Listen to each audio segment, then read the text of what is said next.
Allahnya itu. Yang kedua, Allahnya di atas. Yang jadi pertanyaanku, kira-kira Allahnya kuat. Maka kadang-kadang tahu saja ada punah ya kalau Allah lagi. Yang empat jawabannya Iwan. Ya. Terima kasih. Sudah. Jitu sekali pertanyaan ini. Jina urang ji ada meyuk luar dalam tau jiuh pajana ni ko. Nampun pajana ni ko. Yo dalam program masjidnya yang terhati. Yo dalam program masjid, tempat masjid yang terhati.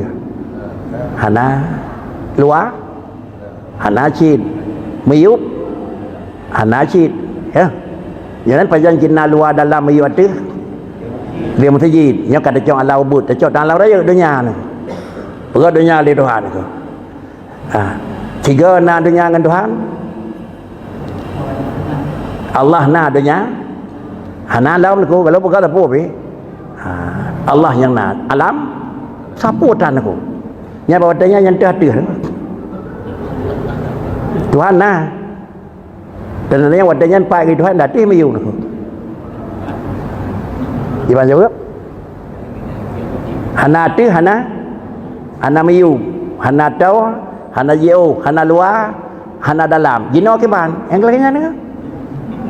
Munyo jino kam aja kalau kita nyoyo awal napa duduk kena rumah kan. Tangau dia ni kan. Jadi behet fikir jino opat Tuhan, fikir jino opat, baru je opat yo dapat tempat. Tadi mayu. Hana tu hana mayu Tuhan na. Orangnya ke ban? Tuhan na pai mayu dah dia kan. Ke panci gaya men aku. Kaman dah ini kan. Sudah. Tu dimulakan lah aku. Mapa kerja kagak berah data macam nak bahasa artinya pada saya pun mana bahasa arti. Dia dah pegat bahasa arti no sama dengan dia nyo hai tim bejo. Dah pegat bahasa arti ke bahasa arti zaman aku. Ya menyawanan kalimat yang diistilah dalam Quran itu adalah istilah kalimat itu dan yang buat ulun pegat istilah ni. Sawa tukang cetak pun istilahnya aku. Alif lam mim. Yang madun tafsir nak buat mana aku? Allah yang mengetahui, Allahu a'lamu muradi. Huruf potong tu. Huruf potong dah saja buat mana aku. Idanya kerana huruf potongnya nya ada warna. Dia orang engkau aku. Tukang letak pun tahu aku. Penduk pun kira-kira ji AM. Yang kau likut yang AM potong aku. Ajian Merdeka. Baru AM yang aku. Jamin kan kerana motor pengangkutan AM aku. Aceh Mamur aku. Betul aku. Pun mana AM tadanya yang AM dah AM lebih nyo pun AM jamun aku menyo AM lebih nyo itu adanya na menyo AM jamun ada jamun aku. Jadi kalimat alif lam mim ta sim mim kaf ha ya insad tanya pada Allah Taala pun mana aku.